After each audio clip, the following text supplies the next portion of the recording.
Welcome to the latest edition of the Stephen A. Smith Show, coming at you as I love to do every weekday over the airwaves of ESPN Radio, 250 plus markets across the United States of America, and of course, ESPN Radio on Sirius XM, Channel 80. Number to call up as always is 888-729-3776. That's 888-SAY-ESPN. It's time for Straight Talk, brought to you by Straight Talk Wireless. Best phones, best networks, no contracts. We all know what time it is today. I understand that Super Bowl 52 is upon us, less than 2 weeks away. A rematch of what took place in Super Bowl 39 between the Philadelphia Eagles and the New England Patriots. There's a lot of stuff to get into. I understand that. I understand we got to get into Des Bryant. Tweets from T.O. The Cowboys somehow, some way have made news. And you've got people talking about that. I get all of that. Basketball front, Jason Kidd's fired. We got to talk about that. Basketball front, Damian Lillard has a meeting with owner Mr. Allen, Paul Allen. We got to talk about that. But we all know what the story of the day is. It's the drama, the soap opera, General Hospital, or Young and the Restless style. Pick your spot. It's the soap opera stuff that's going on within the organization of the Cleveland Cavaliers. According to numerous reports, NBA insider extraordinaire Adrian Wojnarowski of ESPN, my colleague here, he will be on with us, by the way, in about 27 minutes. But he's one of the people that wrote the story about how the Cleveland Cavaliers had a meeting and everybody went in on Kevin Love and how folks weren't happy with Kevin Love. Why could you possibly have a problem with Kevin Love? It's very, very simple. Love, they felt didn't give them any love. Because while the Cleveland Cavaliers was in the midst of getting spanked, ramrodded, beat down, embarrassed by the Oklahoma City Thunder, scoring, by the way, 124 points on Saturday afternoon and still losing by 24. They gave up damn near 150 points, 148 to be exact. Because the Cleveland Cavaliers did that, and they were getting spanked, they had a problem because after the game, they came into the locker room and guess what? Kevin Love was already gone. Kevin Love had left the game and was home chilling. He left. He was home and they felt like he just left them there hanging. In their eyes, even in the eyes of somebody like LeBron James, who gets along very, very well with Kevin Love from what I'm told, even in the eyes of somebody like him, it's the equivalent of getting into a street fight with one of your boys and then you leave your boys and desert everybody. That's how everybody was looking at Kevin Love. Let me tell you how you should be looking at Kevin Love. If you want to look at that, because I like Kevin Love. And I happen to believe that Kevin Love is the second best player on the Cleveland Cavaliers, and he's the second most reliable player on the Cleveland Cavaliers. I think Kevin Love has been a walking double-double. I think for the most part, he shows up and produces. I think that, believe it or not, he finds himself in an untenable situation. And I'm going to go places that most people ain't going to go. Damn it, because I can. Kevin Love, being a baller who happens to be white, might have a problem being around these brothers with the problems that they have. Not a brother. You don't care about that. I'm talking about these particular brothers with all the drama circulating in Cleveland. You got LeBron James that don't want to commit to a long-term deal. You got Isaiah Thomas that's looking to get paid and trying to find his bearings after being out with the hip injury. You got J.R. Smith, who's trying to remember how to be a shooting guard. You got Tristan Thompson, who's associated with the Kardashians. And I'm not being disrespectful. I'm not getting into his personal business. But the Kardashian curse is something that has been talked about on numerous occasions. And the reality of the situation is he hasn't played that well. Now, in my mind, Tristan Thompson is a role player who has been a starter, and he's a reserve trying to learn how to be a reserve, and that's problematic. And caught in the midst of all of that is a coach in Tyronn Lue who's been a sacrificial lamb, a GM who's a rookie, for an owner who thinks he knows more basketball than the players. And when you combine that with the fact that LeBron James is entering the last year of his deal and he's free to leave this summer, and he didn't want Kyrie traded, because he didn't like the deal for Isaiah Thomas and Jamie Crowder and those boys. And you couple all of that with the fact that Dan Gilbert said, okay, if that's what you want, then commit to me long term, 3 to 5 years, and I'll keep Kyrie. But if you're not going to do that, I'm going to look towards the future. I'm not going to think about you. I'm going to think about life beyond you because I'm going to anticipate that you're leaving. And LeBron said, so be it. Do what you got to do. So all of that going on just makes for the drama. Just makes for the drama that exists. That's what happens. Now, we can sit up there and say, well, we're not going to cast blame, or we're going to cast blame to this player, to that player. J.R. Smith's got to shoot better. I don't want to hear any complaints about Dwayne Wade. He's a 3-time champion, a future Hall of Famer who was more than willing to go to the bench because obviously that will help J.R. get his confidence back. I don't want to hear about Kevin Love because he is what we thought he was. He can shoot.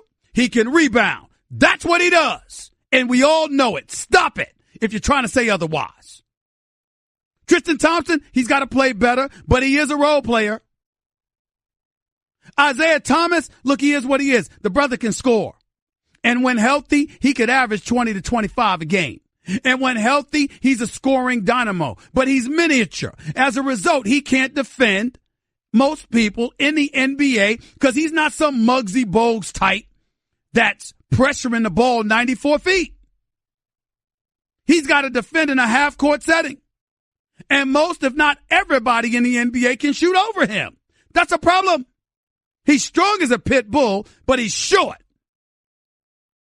And as a result, he's limited defensively, which doesn't help with the Cleveland Cavaliers because unlike Golden State, the Cleveland Cavaliers don't do a great job of covering one another defensively. And we didn't even get into all of the agendas. You got JR wanting to be a starter and a bit salty because he busted his tail in the offseason to work himself into being as good as he could possibly be, in part anyway, to appease LeBron. And then the minute Dwayne Wade came, he felt like he was on the outside looking in. That was a problem. You got the combination of him and guys like Iman Shumpert. Some people feel getting paid too much. I got love for both of them. I think they do their jobs. So you got that going on. You got Isaiah Thomas, who deserves his money, but might not deserve it from this particular franchise. Tyronn Lue's job may be in jeopardy. And of course, you got the rookie GM. And they're all caught in the middle of LeBron and Dan Gilbert being on the outs with one another again. I mean, what an absolute mess it is in Cleveland, Ohio, with this basketball team. You just can't make it up. You just can't make it up.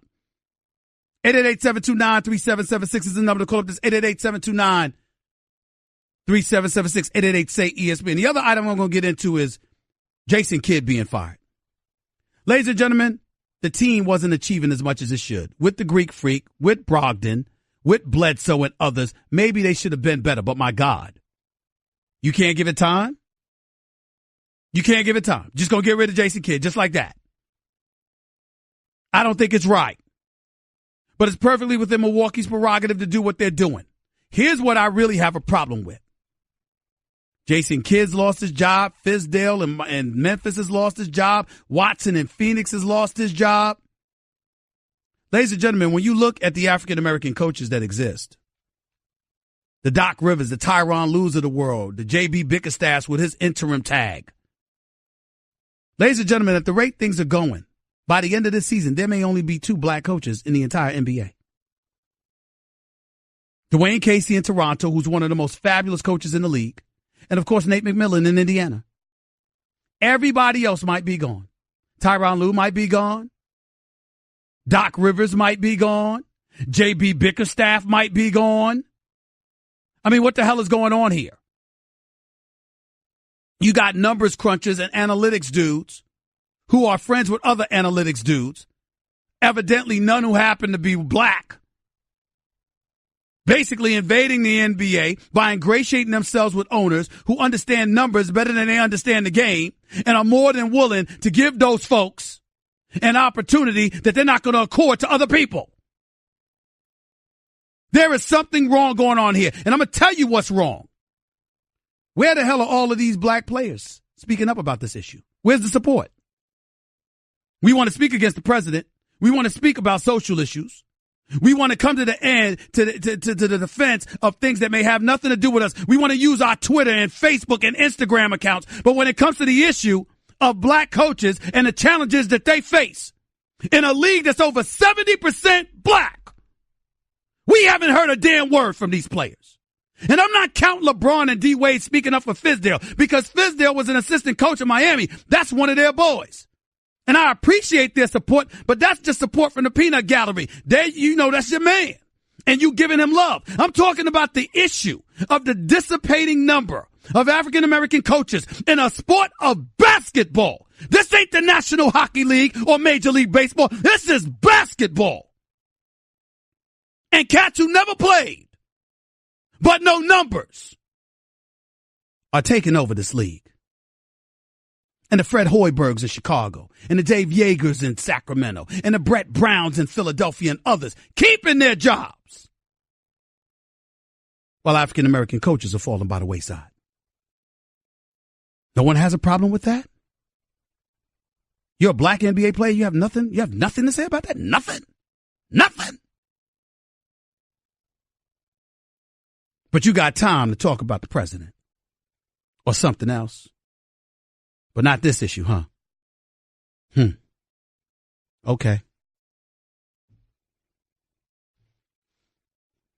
I'm not black, I'm OJ. Okay. 888-729-3776. That's 888-SAY-ESPN. Straight Talk Wireless. Nationwide coverage on America's largest and most dependable 4G LTE networks.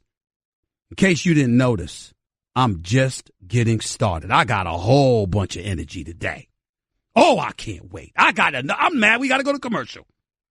You are listening live to the Stephen A. Smith Show on ESPN Radio. By the way, buckle up. I'm just getting started. I'm a robot vacuum cleaner, so yeah, I got one gig. I suck up dirt, so pardon my inferiority complex about Geico, who does so much more. Like, not only could they save their customers money on car insurance, but they got fast and friendly claim service too, and an award-winning mobile app. Plus access to licensed agents 24/7. Who am I kidding? I can't even do corners. Uh-oh, choking hazard. Popcorn kernels. Geico. Expect great savings and a whole lot more. You're listening to the Stephen A. Smith Show podcast. See, nobody wants to go here. Nobody wants to go here. I will be the first to admit it. I don't know why the hell ESPN decided to give me a national radio show, but I'm thankful. And guess what? I ain't giving it back. I'm telling you that right now. Because it's moments like this that I was made for radio. See, I ain't scared to touch on these issues. This is some nonsense. And white America, don't you worry. It ain't your fault. Ain't nobody pointing the finger at you. Nobody's pointing the finger at you. You got to put on your big boy pants. You got to put on your big boy pants. When I sat up there, I'm going to tell you a little story real quick. Years ago, I had a television show. Name of the television show was Quite Frankly. This is long before First Take became number one. Long before everybody recognized First Take as a blockbuster hit. I had a show called Quite Frankly. I got news for y'all, ladies and gentlemen. Quite Frankly was a pretty damn good show. Pretty damn good show. Had every guest imaginable but Tiger Woods and Michael Jordan. And Michael Jordan was on his way. Ratings even went up. But here's the reality. ESPN decided they needed to go in a different direction. Ladies and gentlemen, pull my quotes from back then in 2007. Do you remember what I said? They made the right decision. Because we could sit up here and front all we want to. But when you're in the world of television, it's about ratings and it's about revenue. And guess what? The ratings fell short. And you know why it fell short? Because a whole bunch of African Americans, a whole bunch of black folks out there that so desperately wanted an African American to have a show, got it, and didn't support it. That's not the company's fault. Why am I telling that story? Because as we sit here today, while some people want to lament the fact that you got African American coaches falling by the wayside in a league over 70% black of players, you got coaches falling by the wayside. You only got one African American owner. That's Michael Jordan, who has Steve Clifford as his coach, who's not African American, but that's a different story for another day. That's not Michael Jordan's fault. He's given other blacks opportunities. He hires blacks all the time. But what I'm saying is, not just that, but you look at the rest of the league. There's no black ownership. And owners, rightfully so, are concerned about their bottom line. And if you meet up with young white dudes that know numbers and know how to maximize your product revenue-wise, you're going to pay attention to them. And they're going to hire friends. So the last line of defense to save the prevalence of African-American coaches in the sport of the NBA is for players to speak up. You got time to talk about the president and what he is and is not doing, but you ain't got time to talk about this issue when this is more in your wheelhouse? You want to talk about the violence in the streets and how we should be doing something about it without highlighting exactly what should be done when we all know damn well what should be done? Really? Before I go off even further about this, let me re-air for you what I did on ESPN's First Take this morning, my final take. It's pertaining to this exact same issue. I would deeply appreciate it if you would indulge me by listening to my final take on First Take today. Play that, Cat. You might not feel this way, but something amazing has been happening in the NBA. You might have missed it. NBA players actually know how to keep quiet.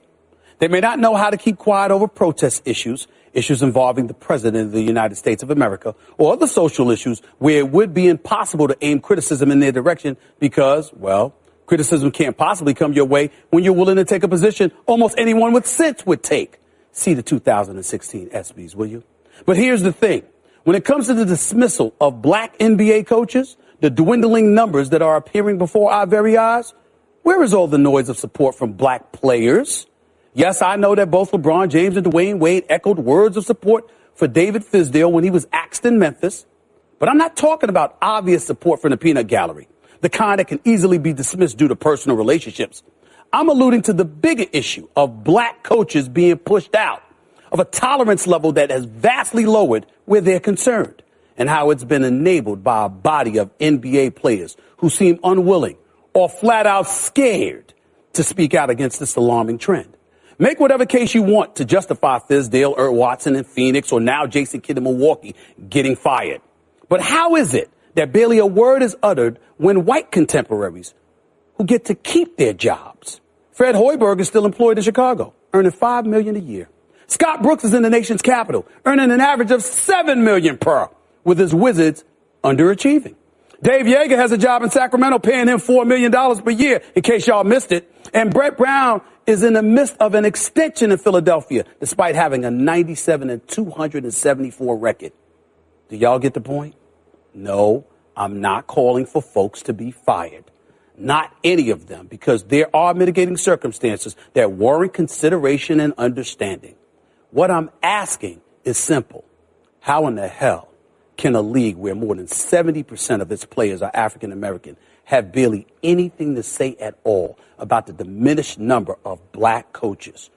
Where the hell is your voice now? The way things are looking, by the end of the season, the only black coaches we suspect will have head coaching jobs will be Dwayne Casey in Toronto and Nate McMillan in Indiana. Outside of that, we don't know about Mark Jackson, about David Fizdale, even about Monty Williams, whether any of them will get a second chance. Where are the black players on that issue? That's what I'm asking.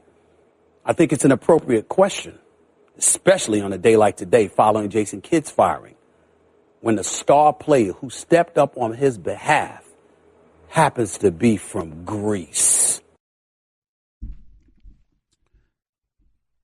You heard me. Think about that for a second. And then brace yourself for when I get back.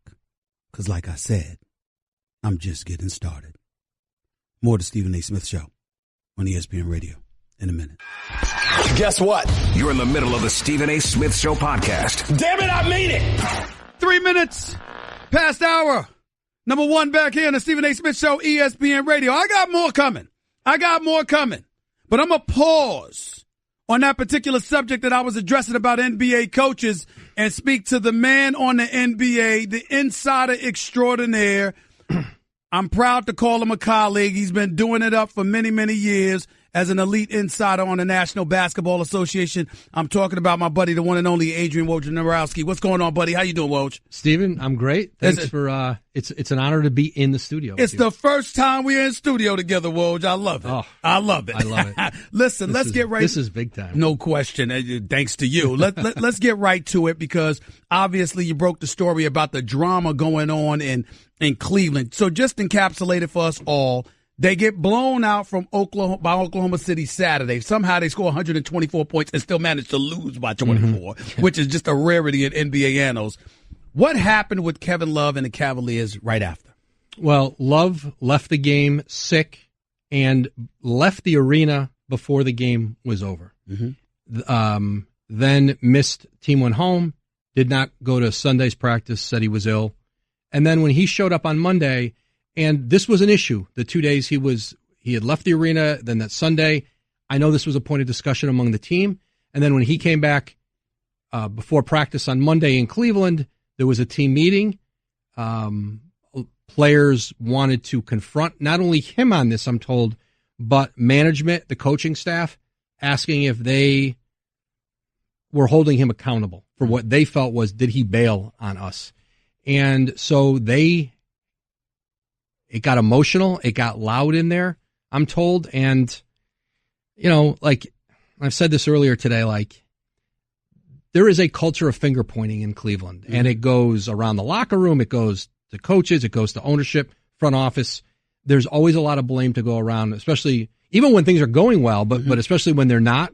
And so, like, it is Kevin Love in the blender these last few days. What did Kevin Love say in his own defense? Do you know that?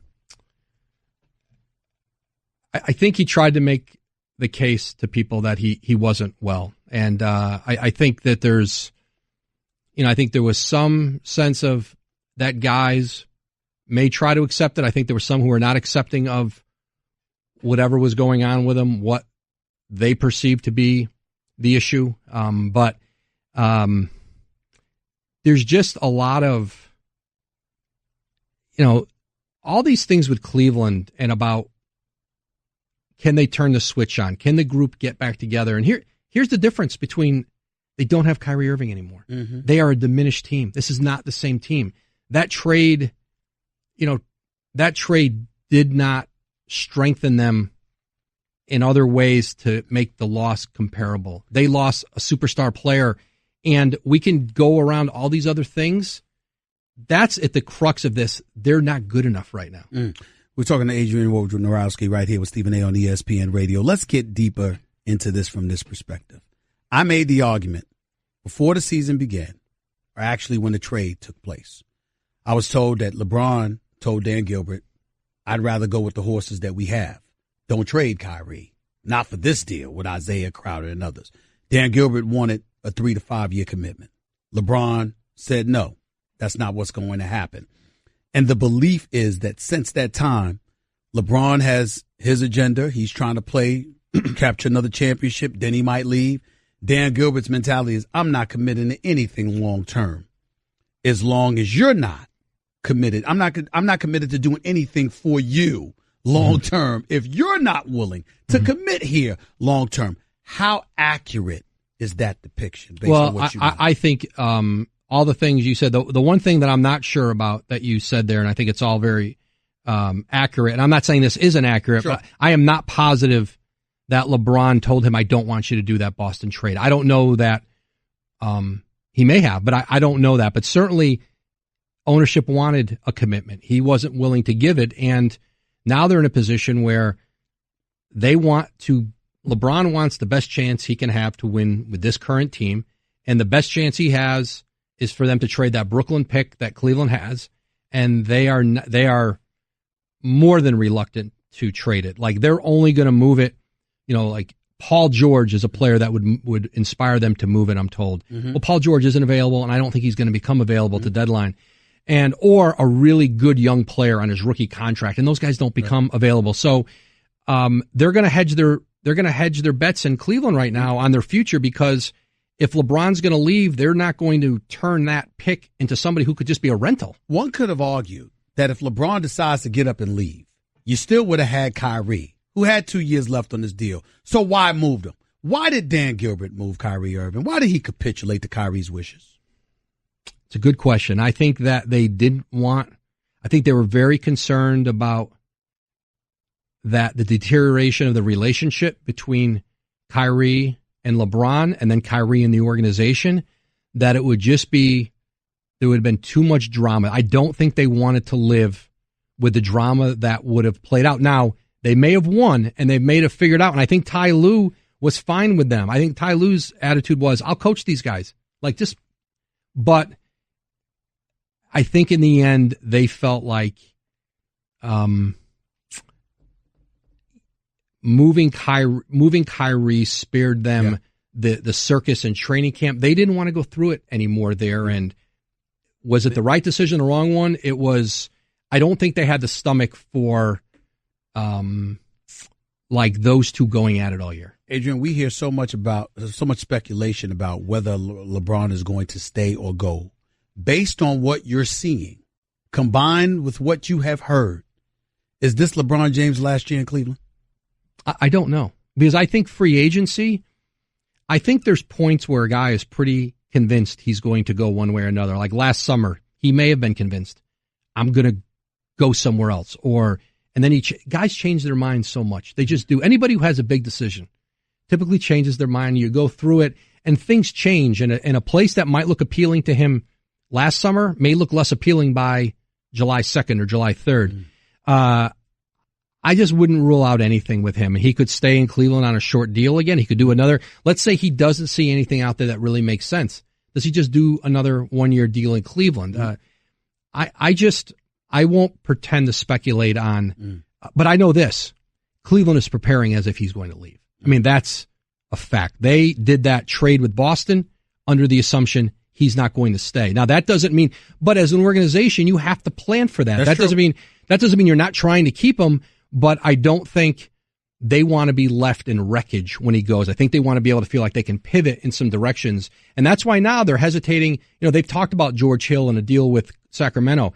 Well, he's got a $19 million figure next year. And if LeBron leaves and they tear this thing down in Cleveland, they're going, are we stuck with do we have to pay that next year? Can we? And so I think they're measuring taking back money going forward. And those are all issues they've got to deal with. Do you see the Boston Celtics standing pat or trying to make a move to buffer their squad, knowing how vulnerable Cleveland appears to be right now? I think Boston is trying to get some complementary players. I don't think there's a big wholesale deal for Boston. I think Boston is trying to help their bench, maybe get some more offense in there. I think, Tyreek Evans from Memphis, a lot of teams with interest in him. This year. Playing really well. They would also love to get some size and rebounding, but I think anything they do, I think will be around their core. I don't know that there's going to be I don't think they're in the market. I haven't sensed they're in the market for a big wholesale change. A couple of quick items that I need to get with you before you get on out of here. Kawhi Leonard, that's something else you reported. Something going on between him and the San Antonio Spurs in terms of his rehab. He's not satisfied with it. We know his uncle is the heir, is the heir that, that's the guy that's in his ears rather. What's going on with San Antonio and Kawhi Leonard right now? Because Jalen Rose came on First Take talking about Kawhi Leonard wants out of San Antonio. What can you tell us? Well, I just know that there's a lot of tension. There's a disconnect there between Kawhi and the organization. There's some repairing that needs to go on with the relationship. Will that become easier once he's healthy and back on the floor and playing at a high level? I think San Antonio hopes that. But, Kawhi is not a real communicative person. The player people see in public, very reserved, quiet, is largely the player behind the scenes. So I think that's a challenge at times too with him. But San Antonio has a history of being able to bridge relationships. They aren't a team without a history of having issues, but they've always been able to deal with them, keep them internal, and keep the guys they want together. They made it work with LaMarcus Aldridge when it wasn't going great. So I still like their chances of figuring this out because I think Kawhi Leonard's about winning, and I still think they can find ways here to put pieces around him and keep going as Ginobili and Parker now fade toward retirement. Real quick, why is Jason Kidd going as coach of the Milwaukee Bucks? Underachieving this year, in the 8th seed right now when they thought they'd be fighting for a top 4 seed. And I just think a new general manager in Milwaukee, John Horst, who replaced the GM, John Hammond, who didn't hire Jason. He was hired by ownership. I think they're giving John Horst a chance to hire his guy and put a GM in place who he feels aligned with. Last question, Paul George in OKC. Trading deadline's approaching February 8th. I know he's not going anywhere before then, but in the same breath, Oklahoma City's got to lure him in, make sure he wants to stay. How keen are they on keeping him, and how keen is he on staying in Oklahoma City based on what you're hearing? Oklahoma City's determined to re-sign him, but they also knew this. He wouldn't be ready to decide by February 8th. That his decision would be built around how deep do we go in the playoffs? How does this season finish? What do I think the hope is? What can they do at the trade deadline to maybe improve the team? And I think he's kept an open mind on this the whole year. I know he has an open mind. He's enjoyed his time in Oklahoma City. I think it's important for him to try to win with this group. He wants to win, have a team here that can go deep in the playoffs, and then evaluate everything going into free agency. Adrian Wojnarowski right here with Stephen A. on ESPN Radio. Appreciate the great work as always, buddy. Thanks so much. Honored to have you in studio with me, buddy. Honored to be in here, Stephen. Thanks for having me. Love it. Woj in the house with Stephen A. We'll be talking to him in the future. Make no mistake about that. You're listening live to the Stephen A. Smith Show, ESPN Radio. Back with your calls and more in a minute. Guess what? You're in the middle of the Stephen A. Smith Show podcast. Damn it, I mean it. Welcome back to the Stephen A. Smith Show right here on ESPN Radio. Hour number 2. I got more coming. Because like I said, and thanks again to Adrian Wojnarowski for coming on the show, Ultimate NBA Insider, doing our outstanding job for the network here for the family. We don't miss much, if anything at all, when it comes to that, man. Doesn't miss anything at all. Very, very proud to have him here. Here's the deal. Getting back to the conversation that I was having. Understand, white America, I'm not talking about you. Not talking about you at all. Has nothing to do. It's not about you. All these players, you understand, talk about, everything you want to talk about. You understand? President Trump doesn't want somebody to come to the White House. We got something to say. Folks killing one another in the streets of Chicago. We waited a while to come to that situation, but we got something to say, and rightfully so. Other social issues related to Colin Kaepernick, don't get me started. Oh, we had something to say about that. Black coaches getting fired. Nobody got anything to say. Nothing. Fizdale fired in Memphis. They went to the playoffs last year. Fired. Watson in Phoenix, young talent, you ain't give him much to work with. Fired. He got fired before he had an opportunity to pass gas. And now you got a situation here where, okay, it's Jason Kidd. You got the Greek freak, Giannis Antetokounmpo, coming to the defense of Jason Kidd, calling him before the team even called him. Said they're about to fire you. Do I need to call my agent? What can I do to help you keep your job? Black folks with all of these Twitter accounts, all these Facebook accounts, all these Instagram accounts don't have a damn thing to say. This man, Giannis Antetokounmpo, the Greek freak, he's from Greece.